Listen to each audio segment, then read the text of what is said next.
as taking as a president of Inner Circle for you all. Um, it's the anything that we do, I think, as human beings, not only to reach out the communities within, but also to reach out wider. It's always, I truly believe, is Yeah. a wonderful mission. I think you Yeah. have Yeah. you continue to do I that mean, yes. to be able to support others. So I'm delighted to be able to join you this morning just for a shorter time with you to share what I have been doing, our trust has been doing in the last few years. I met Jan in 1995. I remember month of August when I took charge as the parish priest of St. Elizabeth's Church in Folshall area.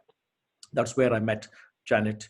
And ever since, we have been in touch with, because my charitable work began in 1995. Um, Myself coming from India, I have seen and experienced the, the poverty where in the villages, children without going to school or working even at the age of 10 and 11. That's when I have seen the poverty. So I had the opportunity to come to serve the church in England. I began to see how I could support, in a way, to make life better for others who are less fortunate than me. So we started helping from that time quite a few children for their education.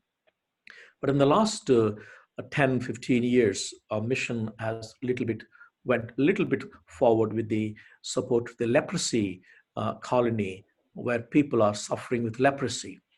We have built 15 houses.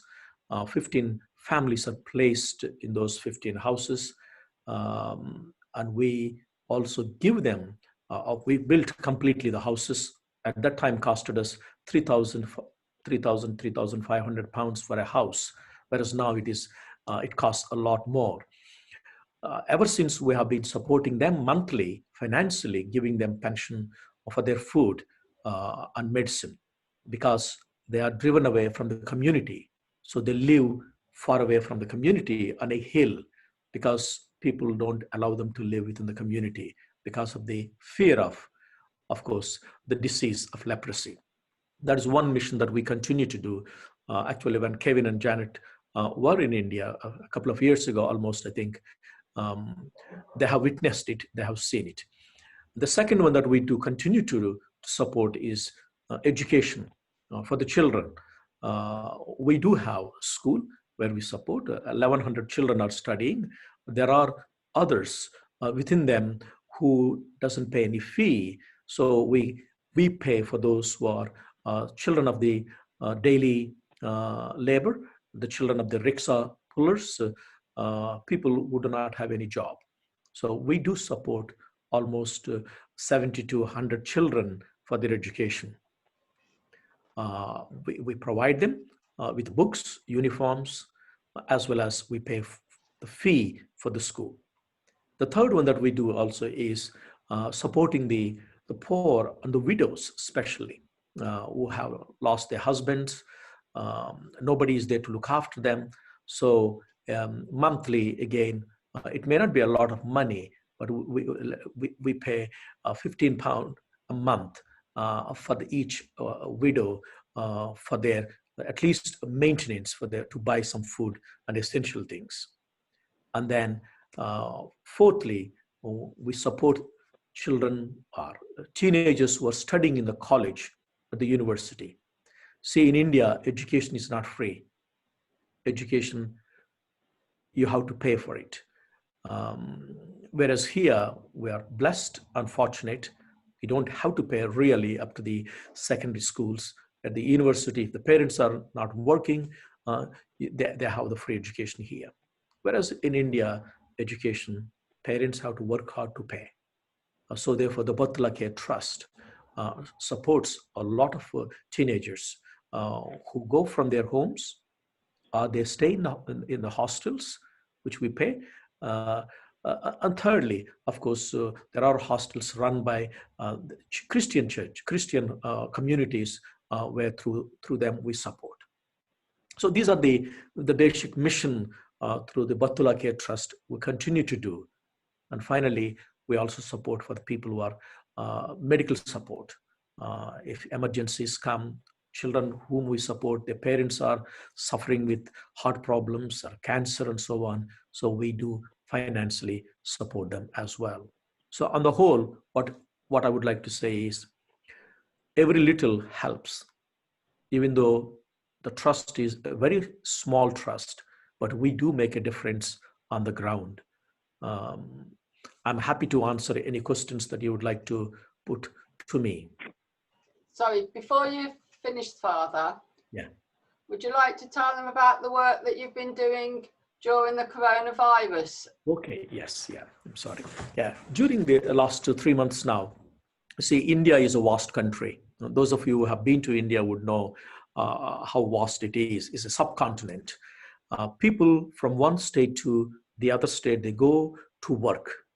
They leave the villages and settle in the bigger cities like Chennai, Bangalore, Hyderabad, these cities. So when this lockdown has taken place, I think India did start from the first week of April, actually. So people who are no work, they were stuck in those small houses, rented houses. They couldn't go out. So what they have done is they took the authority on themselves, walking for 1,000 to 2,000 miles to reach to their villages. So they live with a one bag, maybe children walking or carrying, parents carrying them. So without food and drink. So we actually, every day, we fed almost 200 people with food packets, with a water bottle as they are walking for thousands of miles. That's one. The second one that we have done is almost 200-300 families. We have distributed food like a bag of rice, 25 kilos, some oil, some lentils, salt and so on, washing powders. So each family we have distributed for almost 2.5 months. And then thirdly, as we know, we have a school. If there is no support from the government for these teachers, because they're working in a private school. Private, when I say, is run by the trust. No children coming to school, no fees, so there is no money. And the government says you have to pay them the salary. The government also says you cannot ask the parents to pay the fee. So the trust, in a way, like 50%, 40% salary, try to give last 3 months for the teachers who have no work to do, staying at home, but doing online classes for the children. So that's what 3 aspects: distribution of food and essentials to the families who are very poor. Secondly, giving cooked food packets to the every day for 200 people, or 100, 200. And then thirdly, supporting the teachers and the families who are working in the school. Thank you, Father. I muted everybody so as not to have sort of a background noise. So you might need to, I'm trying to unmute everybody. It might be that you have to just unmute yourselves if you've got any questions.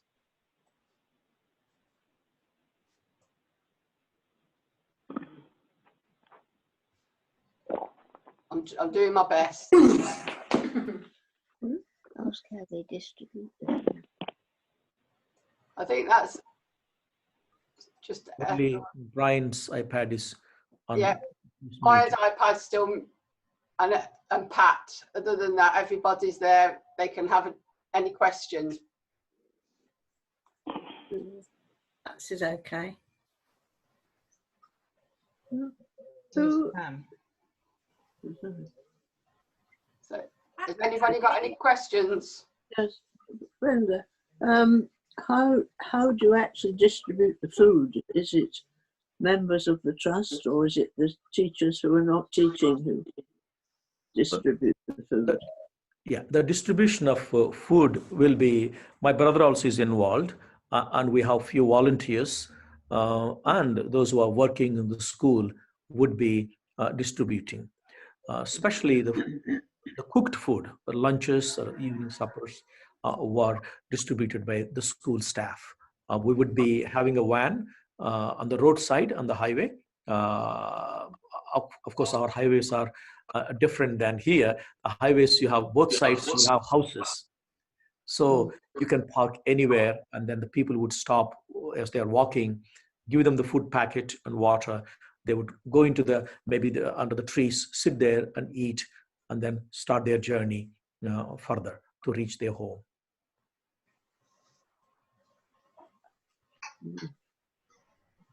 How long is this going to go on? Have you any idea? I think now it's coming slowly down because, as you say, the restrictions have reduced. So therefore, people can get into a vehicle to travel, like buses and the trains are running for the migrants to move from one city to the other. Looking for work. Looking for work, yes. Yeah. Thank you, Father. Thank you. Joe? Pardon? Joe? I wondered whether the schools have been used for shelter. If people are walking thousands of miles, has there been any way of providing any shelter for them? I think our school, the government has taken to bring people who to be tested whether they have COVID-19 or not. So the testing was taking place. A ground floor of our school was taken by the government because it is declared as a national emergency. So there is no choice. So and therefore, until actually this week, people, if their family is found to be, bring them there, check it, and then they will stay there for a week, and then they will move them if it is a positive quarantine, if it is a negative, back to their houses. So who was providing all the money to support them while they're there for the COVID testing, if they have to stay there for the week? That will be done by the government. I think Judith We wants provide them the shelter. We pay all the bills in the sense of the water bills, the electricity, cleaning, and so on. But the testing, and then if they are there for 3-4 days, for a week, then the government will bring cooked food packets and give it to them. Judith has a question. Do you just concentrate on one particular area, or do you have networks here and there? Yeah, we have, you see, our state it's like a county here. So I come from a state, Andhra Pradesh. It's from one end to the other end, it will take, let's say, 2 days to drive. But we do in 3 areas, especially the area the school is based and the town where my brother lives, where the leprosy colony is away, 40 minutes away from his house. And then in the village where we come from, actually, I was born in a very remote village. Even till today, let's say there is no transport. People have to travel. If they have a bike, if they have a motorbike, if they have a auto rickshaws, what we call tricycles. So that area we have concentrated because we know there is a lot of poverty, and the people really, if they don't go to work agricultural field or to work in a fish ponds, there is no work. So we do concentrate in that. So 3 areas we do it.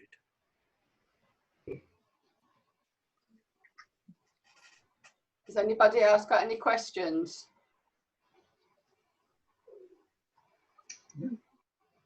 Any questions? So if people wanted to help, have you got a website or anything where they can go and look?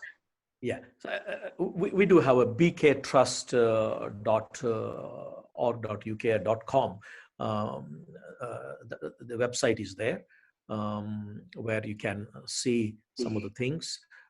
Maybe recently we haven't updated, but it will be done. There are, as we say, even people who give £10 a month makes a difference, because it can take, a child's education can be provided. We can buy with £25 uniform and books for the child. So never, if we think it's only a £5, it's never too small. You know, every pound matters and makes a difference. Didn't quite catch the website address. I'll put it onto the newsletter, Jill. I'll send you the details. Okay, thank you. Trying to take notes. Because there's also the Just Giving. You've got a Just Giving site, haven't you, at the moment? Yeah, Just Giving, which Kevin has set up with a target. Just Giving, yes. So I'll include that. Okay, good. I'll send that out. So, has anybody got any more questions? Okay. So thank you very much for your time. Thank you for inviting me, and thank you for your support. As we say, every penny matters and every pound makes a difference on the ground. And 100%, whatever we get, 100% is spent on the causes. Not a penny is taken for any office expenditure or anything like that, except we pay for the accountant is from Coventry, actually, Macron's. So that's the only expenditure the trust has. Thank you, and you have a nice. Before you go, do you know when the schools are likely to open again in India? I think the plan is the 3rd of August. So the children, and everybody's okay, all your family and friends over there are all okay? Yeah, the family and friends and those who are working for us, they're all keeping well. They're all fine. Thank you. Thank you, Janet. Thank you very much. Okay. I'll let you switch yourself off then, Father. Thank you. Thank you. Bye-bye. Bye. Bye-bye. Thank you very much. Bye-bye.